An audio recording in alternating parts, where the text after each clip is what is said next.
سب سے پہلے تو جی PP184 اور اسپیشلی شیرگڑھ آمد پہ آپ کو جو ہے شیرگڑھ الیکٹرانک میڈیا کی جانب سے اور تحریک لبیک یا رسول اللہ کی جانب سے خوش آمدید کہتے ہیں۔ کیا سمجھتے ہیں کہ تحریک لبیک یا رسول اللہ کا جو ایک ہی اس وقت مطالبہ چل رہا ہے حکومت پاکستان کے ساتھ کہ جو فرنچ ایمبیسڈر ہے اسے ملک بدر کیا جائے، حکومت کی جانب سے یہ کہا گیا، یہ ایک بہانہ پیش کیا گیا کہ ہم پارلیمانی نظام ہے تو پارلیمنٹ میں یہاں پہ جو ہے نا بل پیش کر کے اسے نکالا جائے گا۔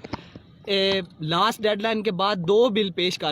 کیے جا چکے ہیں اور دونوں بل منظور ہوئے ہیں، لیکن ابھی وہ سفیر والا بل جو ہے وہ کاغذ کے کسی کونے پہ لکھا ہی نہیں گیا۔ اس متعلق آپ بطور نائب امیر تحریک لبیک یا رسول اللہ پاکستان کیا کہیں گے؟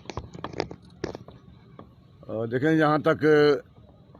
اس مطالبے کا تعلق ہے، ہم اس سلسلے میں انتہائی سنجیدہ ہیں، اور تحریک لبیک یا رسول اللہ نے کبھی بھی کوئی مسئلہ جو دین کو درپیش آیا یا ناموس رسالت کو درپیش ہوا ہے اسے قطعاً لائٹلی نہیں لیا، بلکہ ہمیشہ قربانیاں دینے کے لیے ہم میدان میں حاضر رہے ہیں۔ تو اب بھی اگر ماحول ایسا بنتا ہے کہ اسے وہ لاپرواہی برتتے ہیں تو پھر ہم تو حاضر ہیں۔ آپ کیا سمجھتے ہیں 20 اپریل تک اگر کوئی اس کا لائے عمل نہیں بناتی گورنمنٹ یا کوئی بل پیش نہیں ہوتا یا ایمبیسڈر کو نکالا نہیں جاتا تو اس کے لیے تحریک کیا حکمت عملی بنا رہی ہے؟ تحریک پر ہر طرح تیار ہے اور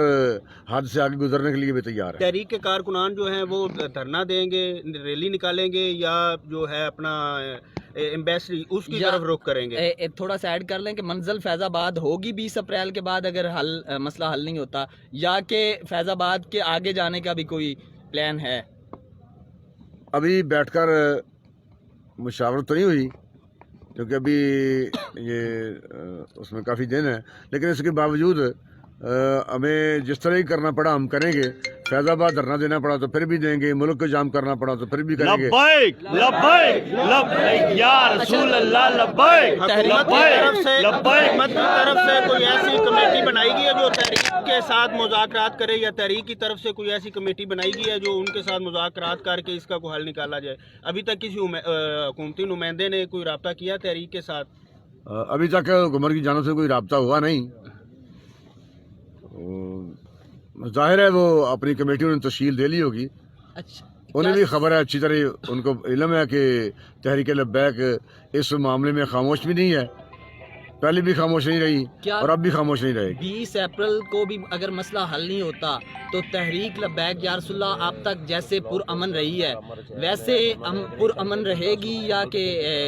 کسی اور جانب تحریک کا رخ ہوگا؟ جہاں تک پرامن رہنے کا تعلق ہے وہ باقی معاملات ہیں، لیکن ناموس رسالت کا مسئلہ چونکہ جداگانہ ہے، اس سلسلے میں ہمیں جو بھی کرنا پڑا ہم کریں گے۔ آپ کیا سمجھتے ہیں اگر 20 اپریل سے پہلے حکومت پورے ملک میں یا پنجاب میں لاک ڈاؤن کر دیتی ہے کورونا کو لے کے، تو اس کے بعد جو ہے تحریک کی جو حکمت عملی ہے وہ 20 اپریل کو لے کے کیا ہوگی؟ لاک ڈاؤن کا جو تعلق ہے وہ ناموس رسالت کے سامنے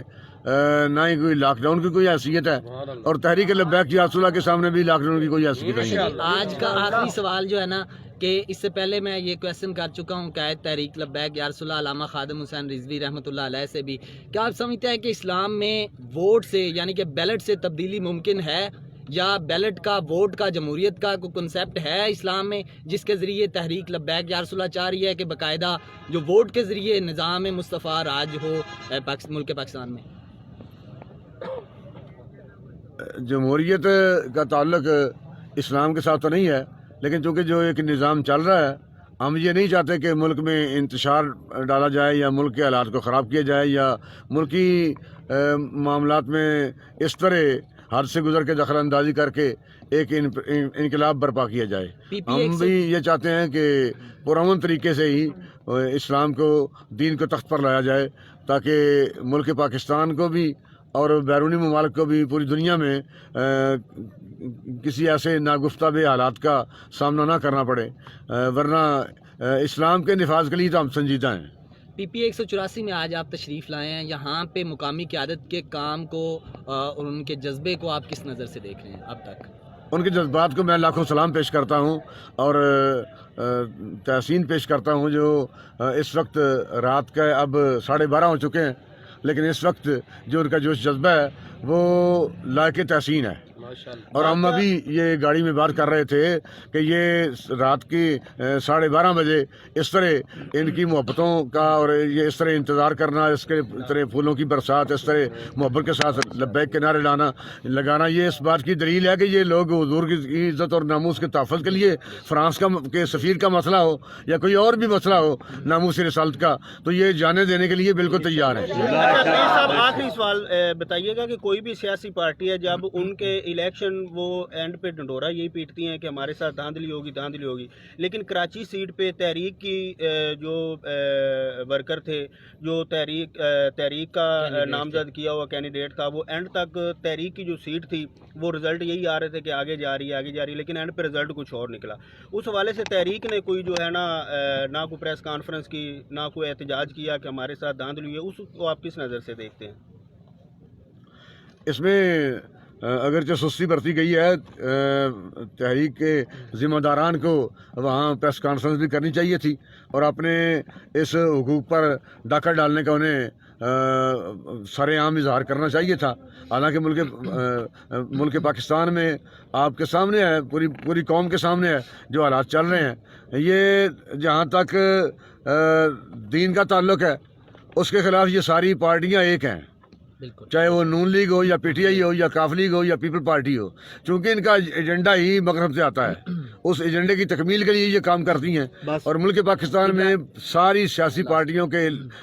مخالف ایک ہی تحریک ہے جس کا نام تحریک لبیک پاکستان ہے، وہی صرف اور صرف دین کے ایجنڈے پر کام کر رہی ہے. ایک درخواست ہے کہ ہمارے لیے دعا کریں کہ اس پلیٹ فارم سے اللہ پاک ہمیں استقامت دے کہ ناموس رسالت اور ختم نبوت کے حوالے سے اپنی خدمات جو ہے وہ پیش. اللہ تعالیٰ اپنے حبیبی کرموں کی خیرات آپ کو حضور سے وفا کرنے کی توفیق عطا فرمائے، آپ کو سلامت عطا فرمائے.